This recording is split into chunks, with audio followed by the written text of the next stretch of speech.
নিজের বাড়ি, আমার জন্য কিনাইনো সাদা মার্কিন শাড়ি।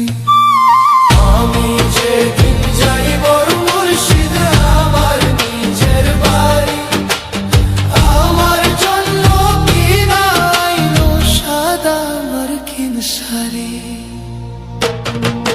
তুমি নিজে হাতে নববধূ সাজায় রে, হে হে নালসান বাবা রে।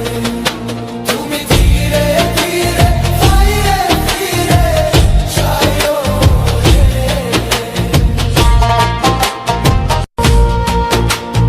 আমি যেদিন যাইব রে মুর্শিদ আমার নিজের বাড়ি, আমার জন্য